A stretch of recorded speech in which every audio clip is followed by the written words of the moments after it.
Welcome back to the Health Optimization Series. This is episode 4. Last time, we trained memory, focus, and attention, so your days run with more clarity and less effort. Today, we're starting an 8-week stress detox, lowering cortisol naturally while tracking HRV and key biomarkers, so the results are visible, not vague. This is the next essential step because a calmer nervous system protects your gains in metabolism, sleep, and cognition. Let's begin this episode. Have you ever felt wired and tired at the same time? Like your mind won't slow down, but your body feels heavy and flat? That feeling often points to a stress system running on overdrive, with cortisol drifting too high for too long. The solution isn't to grind harder on willpower. The solution is to retrain your nervous system, nudge your biology towards safety, and let the data confirm what you're feeling. Over the next 8 weeks, you'll blend simple breathing, strategic cold, time in nature, clean weekends from screens, and a careful trial of adaptogens. Your guideposts are HRV, resting heart rate, sleep depth, and how quickly you regain calm after stress. Start with a simple baseline this week. Capture your morning HRV trend for 5 days, along with resting heart rate and subjective stress on waking. Note your caffeine timing, alcohol frequency, and evening screen use, because these will sway the numbers more than you think. You're not chasing perfection, you're establishing a fair starting line. As your practices stack, the graph should smooth and your morning should feel steadier.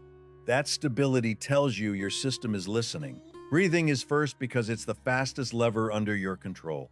Aim for slow, even breaths around 5 to 6 per minute, with a gentle emphasis on the exhale. Think in terms of balance. Inhale to gather, exhale to release. 3 to 5 minutes can shift your state, and 10 minutes can transform a rough morning. You may notice your HRV rises after a session, your heart rate calms, and your thoughts feel less sticky. That's your parasympathetic system reclaiming the wheel and pulling you back from fight or flight. If structured practice helps, try a simple box or resonance breathing rhythm.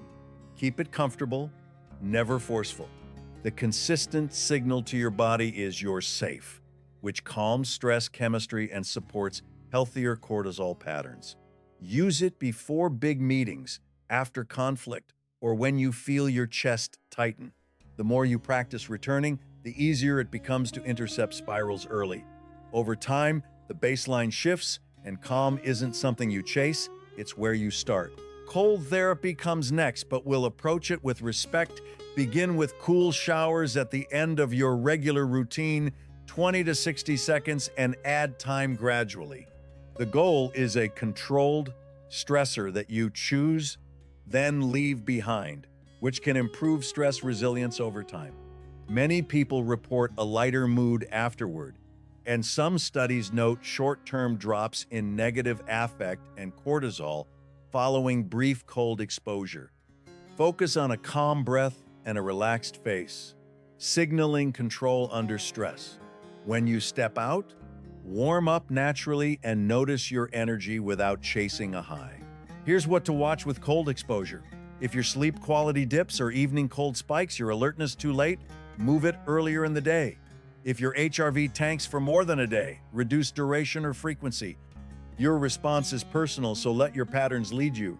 The adaptation you want is a calmer baseline across the week, not a heroic single session. As you acclimate, you may feel more resilient to everyday stress, and your data may show smoother nights and steadier mornings. Nature time builds on this by changing the channel entirely. Step outside without headphones, breathe slower, and let your gaze soften. Even short sessions can downshift your nervous system and settle rumination. Notice colors, shapes, and distant sounds. This diffuse attention helps release cognitive tension and invites a more rhythmic breathing pattern. Many people see this reflected in their HRV data and subjective calm later in the day. The more overwhelmed you feel, the more valuable 10 quiet minutes outside will be. Digital detox weekends are the reset your mind has been asking for. Choose 1 or 2 windows where your phone stays in another room and your attention returns to real rhythms. Batch your messages, delete one time sync app, and move social media off your home screen, you'll likely notice less jitter, deeper boredom that quickly transforms into curiosity, and a more stable mood by Sunday evening. Watch how your sleep settles when your brain isn't marinating in late-night stimulation. You may find your Monday readiness improves without changing anything else. Adaptogenic herbs are an option for weeks 6 through 8, but the theme is minimalism. If you choose to experiment, change only one variable at a time and give it a fair window. Ashwagandha is often used to support a healthy stress response and has been shown to modestly lower perceived stress and cortisol in several controlled trials. Rhodiola has also been studied for fatigue and attention under stress, with signals that it may support cortisol balance and cognitive performance when taken consistently. The key is to view supplements as supportive, not primary, and to monitor sleep, mood, and HRV for clear patterns. Stop if you notice agitation, grogginess, or any side effects, and always consider medical guidance if you have conditions or take medications. Your measurement plan keeps this grounded. Track morning HRV trends, resting heart rate, and subjective calm on waking. Note your breath sessions, cold exposure, nature time, and detox windows with simple tags. Check weekly averages, not single spikes, and compare against your previous week with honesty. If your HRV rises, resting heart rate dips, and sleep feels deeper, keep going. If numbers stagnate, shrink the dose, simplify the mix, or tighten your evening routine for a week. Clean inputs reveal true signals. Now, you might wonder how all these pieces work together. Breathing trains your body to exit the stress loop on command. Cold exposure, used wisely, expands your window of tolerance so normal challenges feel smaller. Nature teaches your senses to relax and reorient without effort. Digital boundaries protect your attention and reduce constant cortisol nudges from notifications. If you test an adaptogen, you're adding a small nudge to your HPA axis, not a crutch. The integration is what changes the feel of your days. Let's talk about pacing for 8 weeks.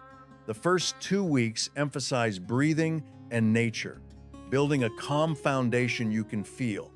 Weeks 3 and 4 add light cold exposure and digital boundaries on the weekend, testing resilience without overreaching. Weeks 5 and 6 keep the habit steady while you refine timing, especially moving stimulating inputs earlier in the day.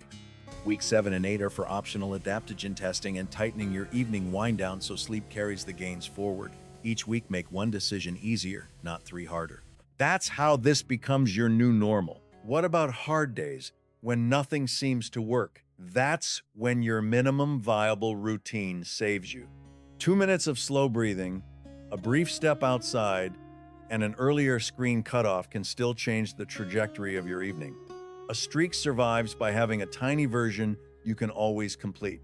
The next morning, check your baseline, forgive the noise, and return to rhythm. Progress in stress work isn't loud. It accumulates in quiet, steady choices. Here's what you'll likely notice by the end. Your reactions feel less sharp and recovery feels faster. You fall asleep more easily and your sleep graph shows fewer spikes. Mornings feel clearer and your attention lands where you place it. That's a nervous system returning to balance. You didn't force calm, you trained it. Your data will reflect it, but more importantly, your days will confirm it. Take a breath with me before we close. You're not trying to eliminate stress. You're building capacity to meet it well. Remember, the body learns safety through repetition, not intensity. This isn't a race, it's a relationship with your system, and it deepens with practice. If this resonated with you, please like and subscribe so you don't miss what comes next. In episode 5, we'll run an energy audit across your life and remove the quiet drains that keep stealing your best hours. What would change if you closed 4 small leaks instead of chasing one big win? You'll find the complete series linked in the description below.